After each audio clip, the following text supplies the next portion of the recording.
In a perfect world, children would not get cancer, but we don't live in a perfect world. And according to the CDC, 15,000 children in the U.S. will be diagnosed with cancer this year. Behind car crashes, cancer is the second leading cause of death in children 1 to 14 years old. And in 2020, the disease is expected to claim the lives of more than 1,100 kids. So this morning, during National Childhood Cancer Awareness Month, we are highlighting a true local medical mystery involving kids and cancer. 5 on Your Side investigator Jonathan Walsh joining us live this morning. Jonathan, good morning. You have an important message and project. Yeah, exactly 10 years ago, the last child was added to a pediatric cancer cluster case in and around Clyde, which is in eastern Sandusky County. Well, now you at home can help families in a memorable and meaningful way. It just felt like a nightmare that I didn't wake up from. It was awful. Tyler Covey from Clyde, Ohio, was just 12 years old when she was diagnosed with leukemia. You want to do everything you can to protect them, and you can't. Donna Heisey is Tyler's mom. It's a very emotional thing for me to have my kids have cancer. Kids, plural. 2 years after Tyler got cancer, it's terrifying not knowing what's going to happen. Her younger brother, Tanner, at age 10. What was that day like when Tanner was diagnosed? The worst day of my life. This isn't happening again. And we can't go through this again. Unfortunately, it did happen again. And again and again. In and around Clyde from 1996 to 2010, the Ohio Department of Health eventually called it the Eastern Sandusky County Childhood Cancer Cluster.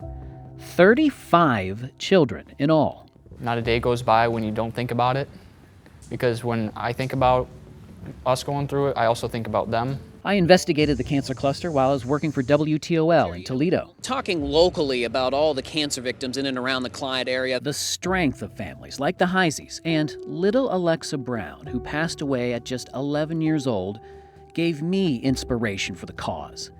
I wrote a new book called Is My Child Next? The Alexa Brown Story. It details what these kids and their families endured, the fear, the worry, the courage that they and their communities demonstrated. This is the first time seeing all of their stories come together. Getting the word out is the most important thing. Yes.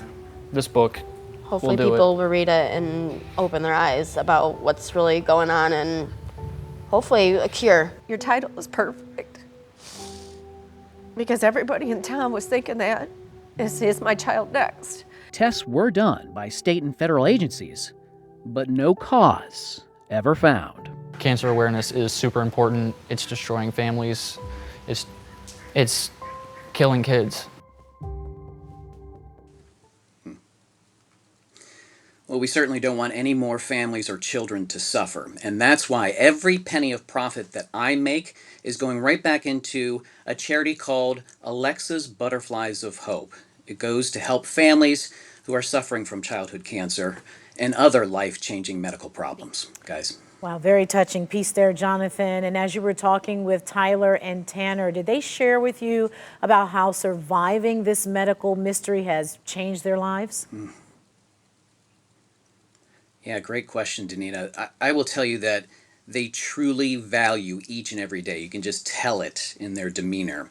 And Tyler, by the way, she's married now. And she even has a little daughter. I don't know if you guys can see this awesome picture of this little girl. Oh, she's cute. And this, despite being told she might not be able to have children because of the cancer and the treatments. Such a special little girl. Wow, and a miracle has come out of all of this. Thank you so much, Jonathan. Looking forward to hearing more about this. A little miracle to get your day, brighten up a little bit here. Now you at home, you can help. Here's where you can do your part. Jonathan's book is available for you to buy. You can find it through the publisher's site, BrowlerBooks.com/Alexa Brown, or you can get it through Amazon, Barnes & Noble, and wherever books are sold. We'll have more coverage on News 5 throughout the day, and we're going to start it at 7:30 this morning. I'll be on Facebook Live talking with Jonathan and parents who have had to deal with this terrible tragedy in their lives. Katie?